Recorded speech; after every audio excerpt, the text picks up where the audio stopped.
itu sebagai apa sih? Boleh sharing? Iya, Henry. Sebelum saya bergabung di Sequis, dulu saya kerjanya itu sebagai sales di perusahaan asing yang menjual bahan baku untuk perusahaan-perusahaan di bidang teknik. Jadi kayak pabrik-pabrik gitu. Latar belakang saya itu kerjanya Oh, itu selama udah sekitar 3 tahun lah sebelum join ke Sequis. kalau boleh tahu apa nih yang melatar belakangnya Cici bisa ikut di Sequis? Siapa yang ngajak atau gimana? Ya, saya dulu sebelum join di Sequis itu saya sudah tahu bahwa bisnis asuransi itu pasti sangat menjanjikan dengan income-nya yang sangat besar.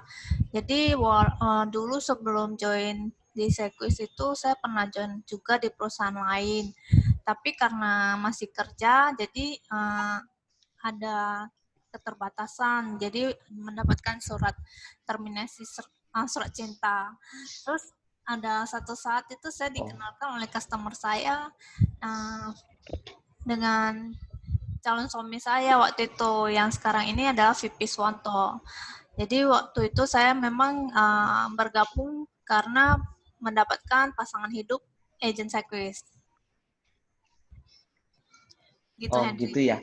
Nah itu Ci, selama menjalani agent berprofesi dan full time menjadi seorang agent asuransi, apa sih yang paling berkesan yang Cici pernah alami dan apa suka dukanya selama menjalani profesi bisnis ini? Ya, selama di profesi kita itu suka dukanya ya. Kalau dibandingkan dengan pekerjaan saya dulu memang hampir sama, cari-cari orang juga karena kan kita kerjanya sales. Yang membedakan itu adalah income-nya, kantongnya beda, Hen. Kalau dulu Oh, ya sama-sama cari orang, tapi penghasilan di kantor saya dulu nggak sebesar di Sequis. Paling saya bisa cicil mobilnya pun mobil kecil, masih belum bisa beli rumah. Kalau di Sequis itu kerja dalam waktu 5 tahun kami sudah bisa beli 2 rumah, dapat mobil dari Sequis, bukan cicil beli sendiri. Terus kalau untuk trip jalan-jalan sendiri juga beda. Kalau dulu di perusahaan saya yang dulu dapat sih di Taiwan itu malah nggak di hotel, malah di mungkin hotel bintang 2, bintang 3 gitu. Kalau di Sequis itu kita diadain party, terus dikasih hotel bintang 5, fasilitasnya semua dapat. Kayak gitu, Hen. wah luar biasa ya Ci ya. Paling berkesan yang Cici dapatkan di Sequis. Dan kalau boleh tahu nih apa sih yang susahnya ketika menjalani bisnis ini? Mungkin apakah seperti Cici kena PHP, dijauhi atau seperti apa? Boleh sharing nggak, Ci? Oh, kalau menjalankan bisnis di Sequis itu memang menantang sekali. Sama intinya sih sama cari orang sama di pekerjaan saya yang lama. Bedanya itu gini, kalau di pekerjaan saya yang lama itu kita kan dihargai.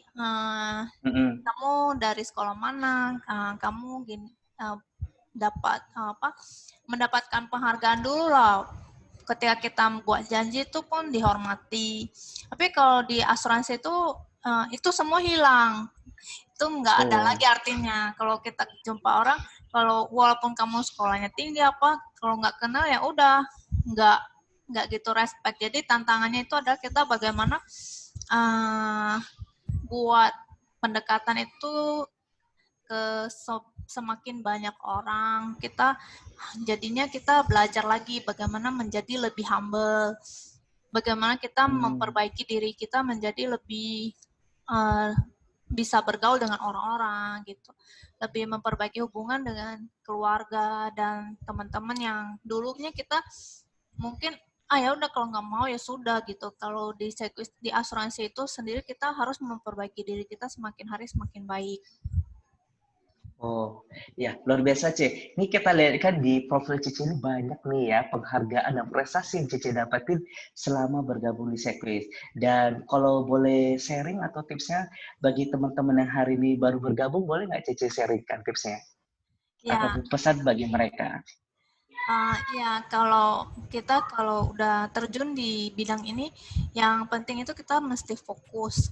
Fokus itu bisa bisa macam-macam ya. Tapi kalau di sirkus itu kita harus um, dengerin dulu saran dari leader, kita diajarin karena kita uh, mengikuti jejak leader itu lebih gampang daripada kita nginjak sana sini nggak taunya ada lubang jadi jatuh bangkit itu kan nggak begitu mudah. Tapi kalau kita ikut saran leader yang udah pernah menjalankan jalan tersebut, kita ngikut dari belakang itu lebih lancar. Oh gitu, jadi ikutin yang sudah berhasil ya, ikutin jejaknya aja ya Ci ya. Ya, konsultasi sebanyak mungkin. Kalau bisa setiap Wih, hari. wih, mantap, mantap. Luar biasa. Thank you Cianti untuk sharingnya hari ini. Saya doakan Cici makin sukses dan makin sehat selalu. Ya, Nah, berikutnya saya hadirkan testimoni berikutnya. Salah satu pentolan dari Mercy kita yaitu Koko Edwin Salim. Halo Ko Edwin, selamat malam. Halo Hen, dan selamat Yes, pagi wow. Hen. Pagi, semangat, semangat, semangat. Ya, dan selamat pagi Gimana rekan-rekan kabarnya? semua yang telah hadir ya pada malam hari ini ya. Ko, seperti biasa nih pertanyaannya nih. Sebelum Koko join di bisnis Sequis, dulu Kokonya itu dulu berprofesi sebagai apa sih? Kalau boleh sharing? Oke, sebentar Hen. Ini Ya, saya kok. ada sedikit kendala kok. Sebentar ya. Saya nggak bisa nampilkan foto saya ya. Oh, Oke, Koko ya udah. harus share screen. Oke. Oke, latar belakang saya ya. Gimana kok?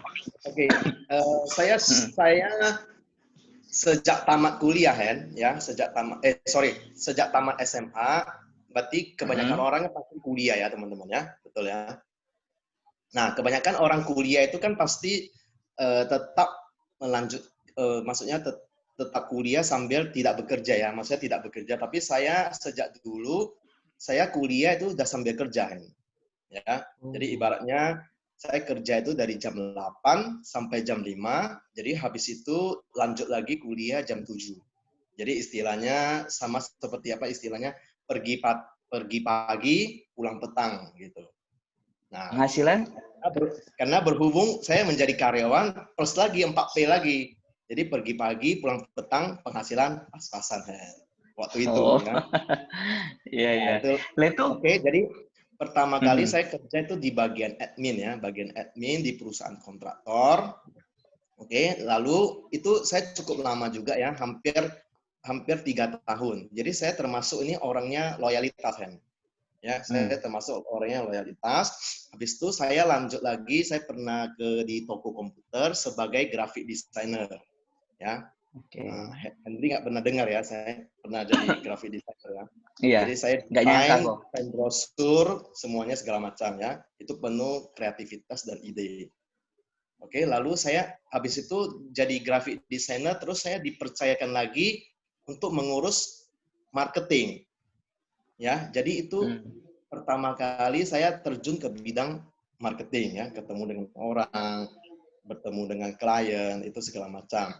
Lalu lanjut lagi di tahun berikutnya di toko komputer yang sama ya, di perusahaan komputer yang sama saya dipercayakan sebagai supervisor ya. Jadi saya bertugas mensupervisi SPG. Jadi saya memegang 3 outlet ya waktu itu, cukup terkenal di mall yang cukup terkenal di Medan ya, mall yang cukup besar.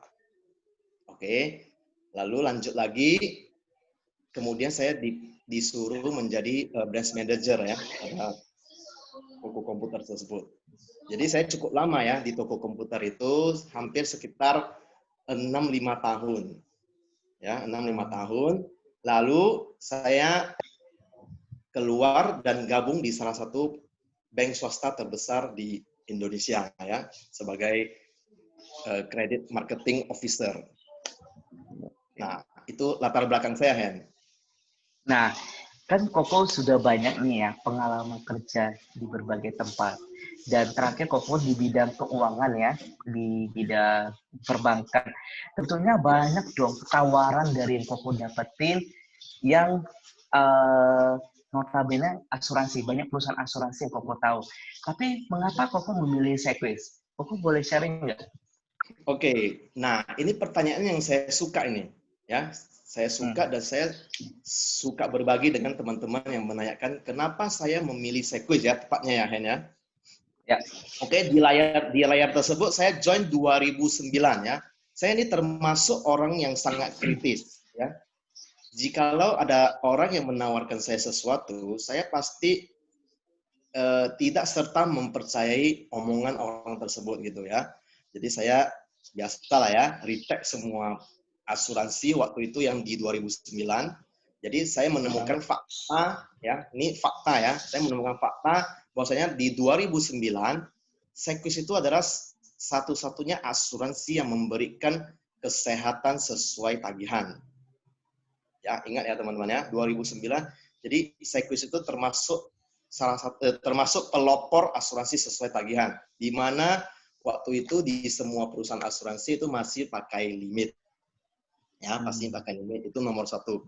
Nah, yang kedua adalah saya menemukan fakta lagi bahwasanya Sequis itu adalah asuransi lokal. Nah, namun dia asuransi lokal tapi dia berhasil mengakuisisi 2 perusahaan luar negeri, teman-teman. Dan tidak tanggung-tanggung perusahaan itu berasal dari Amerika Serikat. Ya. Jadi di mana teman-teman pasti menyadari bahwasanya kebanyakan perusahaan-perusahaan Indonesia itu yang dibeli oleh perusahaan asing ya. Jadi tidak pernah, jadi itu masuk rekor muri ya, satu-satunya perusahaan Indonesia ya. Ingat, perusahaan Indonesia yang berhasil mengakuisisi perusahaan luar negeri. Nah, itu Sequis, asuransi kita ya, Sequis. Nah, tidak tanggung-tanggung, dia 2 perusahaan asing dia akuisisi dan semuanya berasal dari Amerika Serikat. Nah, bisa kita bayangkan ya, waktu itu saya masih melek ya, masih melek terhadap dunia asuransi. Jadi saya sebagai orang awam ya, saya berpikir bahwasanya, wah, ini ada satu perusahaan Indonesia yang berhasil membeli perusahaan luar negeri nih. Berarti dengan kata lain, keuangan asuransi tersebut itu pasti sangat kuat, itu nomor satu. Nah, kalau nomor 2 itu bagaimana? Jikalau kita dikasih duit yang banyak, Hen, ya, dikasih duit yang banyak, kalau kita tidak bisa mengelola, gimana itu, Hen? Ya, nanti ya pasti uang itu akan habis juga ya. Yes, benar. Nah, luar biasanya manajemen Sequis ya. Saya ibaratkan dengan ibarat kalau kungfu ya. Kungfu, jadi kuda-kuda kita harus kuat, ya. Jadi kuda-kuda itu manajemen ya. Jadi manajemen Sequis itu sangat kuat dan berhasil sampai sekarang 2020 dia termasuk aset paling besar. Dan ingat itu lokal. Oke. Nah, yang ketiga 2009 itu Sequis membeli gedung sendiri. Ya, jadi sekarang gedung dia di pusat itu adalah gedung sendiri milik sendiri. Di mana kebanyakan asuransi dari luar negeri atau asuransi yang lain ya itu kebanyakan itu semua sewa. Jadi mereka tidak membeli gedung sendiri, mereka tidak mempunyai aset di Indonesia. Jadi saya mencatat hanya 2 asuransi jiwa di Indonesia yang mempunyai gedung sendiri. Jadi selebihnya itu semua sewa. Nah itu Hen, kenapa saya memilih Sequis. Wah, benar-benar kritis ya Koko ya dalam memilih sebuah bisnis. Ya. Dan nih, kalau boleh tahu nih teman-teman yang di sini semua pada penasaran juga. Kan Koko begitu banyak prestasi nih yang Koko dapetin, ya kan? Semenjak bergabung di bisnis Sequis. Nah, kalau boleh tahu nih Kok, selain hal yang berkesan di bisnis ini, apa sih suka duka yang pernah Koko alami selama menjalani bisnis ini? Sharing dong Kok. Oke. Ya, kalau bicara suka duka ya, oke, kita bicarakan suka dulu. Nah, kalau suka otomatis ya sudah pasti dapat ya dari materi, mobil, rumah, istri, anak, itu semua sudah kita dapati lah ya. Jalan-jalan. Ya, itu kita jangan ngomongnya suka dulu ya. Jadi saya mau menceritakan duka. Jadi duka di asuransi ini adalah kegagalan. Ya, kegagalan. Jadi kalau Anda atau teman-teman atau calon agent yang bergabung pada hari ini, jika Anda berhasil menyelesaikan kegagalan-kegagalan Anda, saya jamin Anda akan berada di puncak. Ya. Makanya kenapa di piramida itu ya, teman-teman tahu ya, piramida itu kan segitiga ya, betul ya? Nah, jadi yang paling bawah itu kan yang paling banyak ya. Nah, itulah kegagalan-kegagalan kita. Jadi semakin kita menghabiskan kegagalan kita, jadi kita akan menuju ke arah puncaknya. Nah, pertanyaannya adalah, apakah Anda mau mengalami kegagalan-kegagalan tersebut? Nah, terus saya ambil contoh lagi ya. Semua teman-teman yang hadir di sini pasti pernah mengalami masa-masa anak, masa-masa remaja ya, betul ya? Hendy pernah ya mengalami masa-masa remaja ya?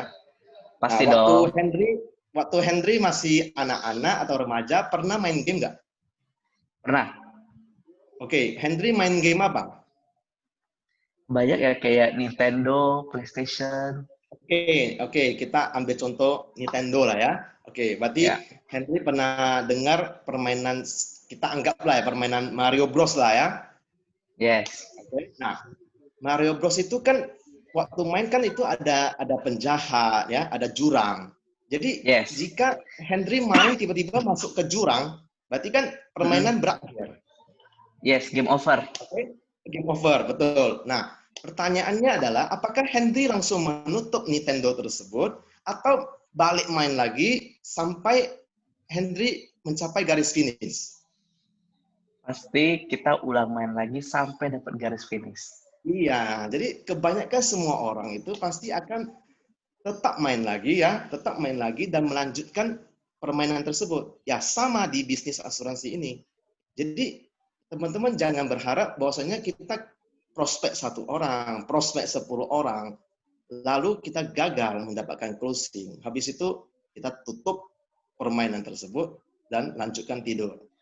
Nah, itu ciri-ciri orang yang tidak mau maju gitu. Jadi kita harus seperti main game ya. Jadi main game, kita lanjut lagi main, lanjut lagi main, lanjut lagi main sampai selesai.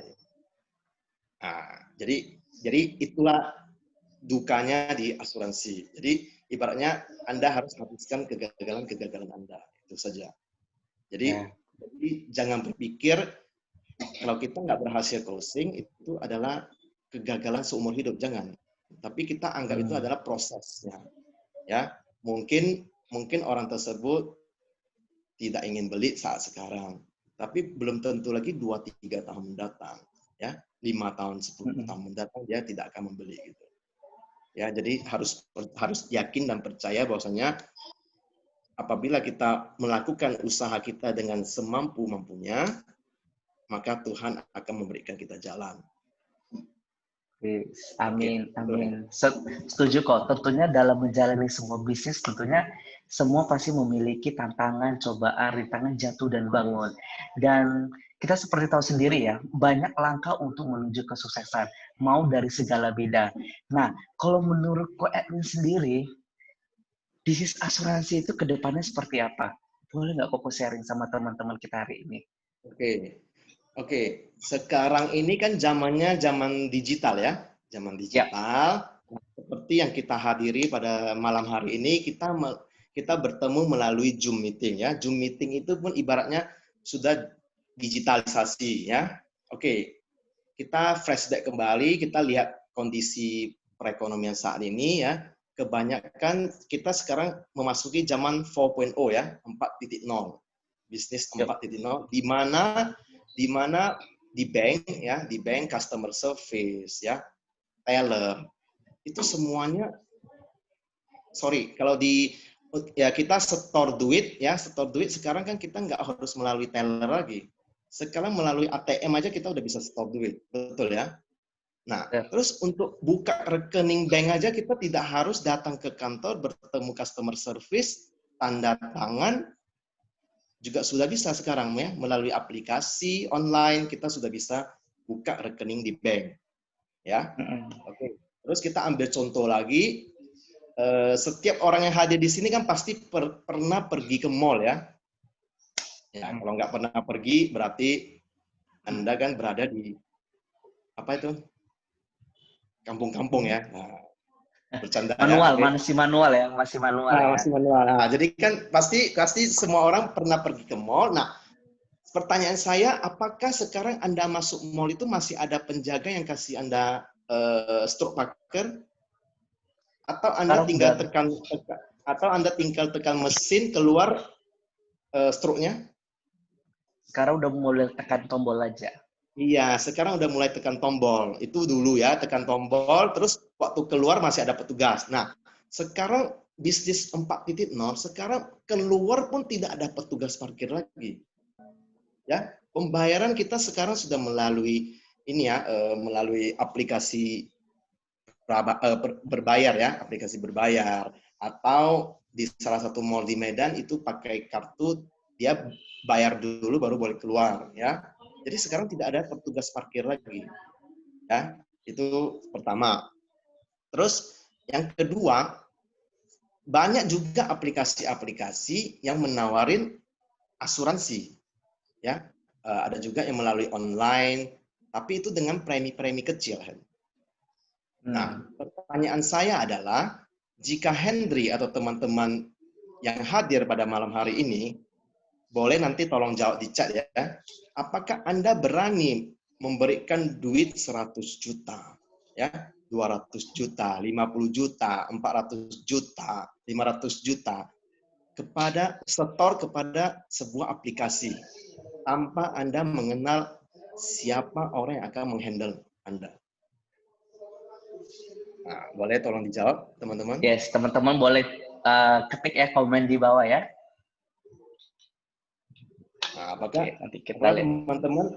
Apakah teman-teman berani mempercayakan duit Anda kepada orang yang tidak dikenal, kepada tidak tahu siapa di balik aplikasi tersebut?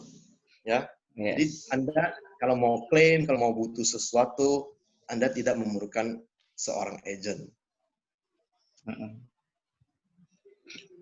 Ya. Ada yang jawab ngeri lah. Nggak berani ya, ngeri. Ya, betul. Jadi itulah sifat manusia ya.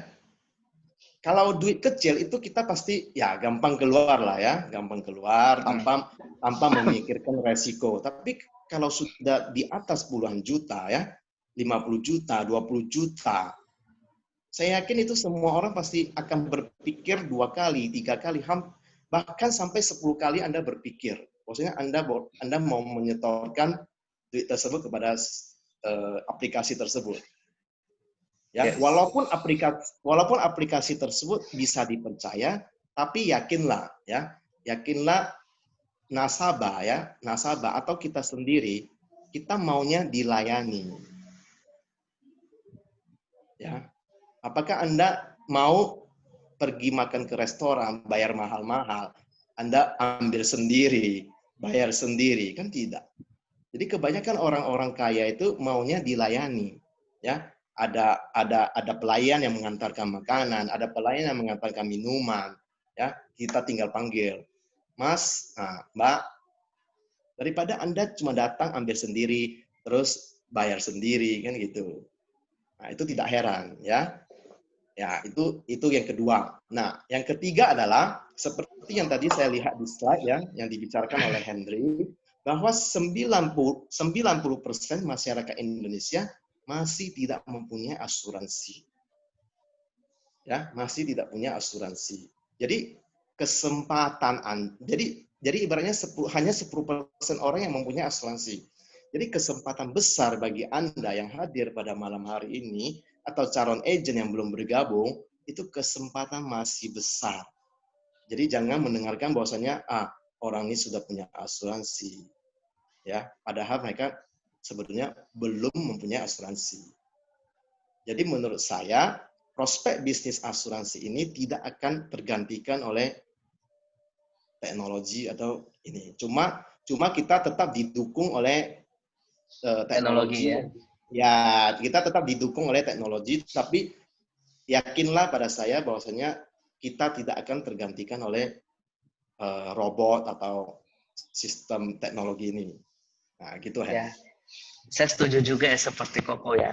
Kita kan ada namanya pelayanan dan jasa. Kalau misalnya ibaratnya mau jasa pijit, kan nggak mungkin virtual ya Ko ya. Tetap harus orangnya datang ya. Ya, jadi Ya, saya tambahkan lagi ya, saya tambahkan lagi. uh, Jadi di bisnis asuransi ini kita bukan seperti jual barang ya. Kita bukan seperti jual barang, jual panci, jual handphone yang sekali jual sudah tidak berhubungan lagi. Nah, tapi kita menjual jasa. Ya, jasa itu adalah sesuatu yang tidak terlihat oleh mata. Sesuatu yang tidak terlihat oleh mata tapi bisa dirasakan oleh hati. Nah, itu kan. wah luar biasa banget ya cara pikir Ko Edwin ya. Saya yakin teman-teman bakal terbuka sesuatu tentang bisnis asuransi. Oke, thank you Ko Edwin buat sharing hari ini luar biasa banget. Saya doakan Koko saya selalu dan makin sukses. Amin ya. Thank you Hendry Ya. dan teman-teman semua. Ya, luar biasa ya narasumber kita pada hari ini. Dan menjadi seorang konsultan asuransi jiwa sekuis, mengapa tidak? Ya, pertama kita mewakili sebuah perusahaan yang sangat terkemuka di Indonesia. Sudah lebih dari 36 tahun perusahaan ini eksis di Indonesia. Dan di bisnis ini kita menjadi bos atas diri kita sendiri. Di mana untuk soal waktu, effort, itu semuanya tergantung diri kita sendiri. Fleksibel dalam mengerjakan bisnis ini. Dan seperti yang tadi dibilang Ko Edwin, pangsa pasar yang sangat luas. Lebih dari 90% populasi di Indonesia belum memiliki polis asuransi. Jadi ini merupakan chance yang sangat besar bagi buat kita.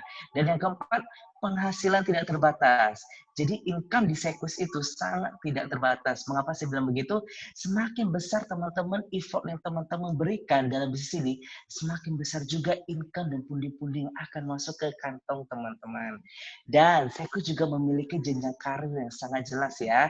Kita memiliki struktur-struktur yang sangat jelas dan bagaimana cara pencapaiannya.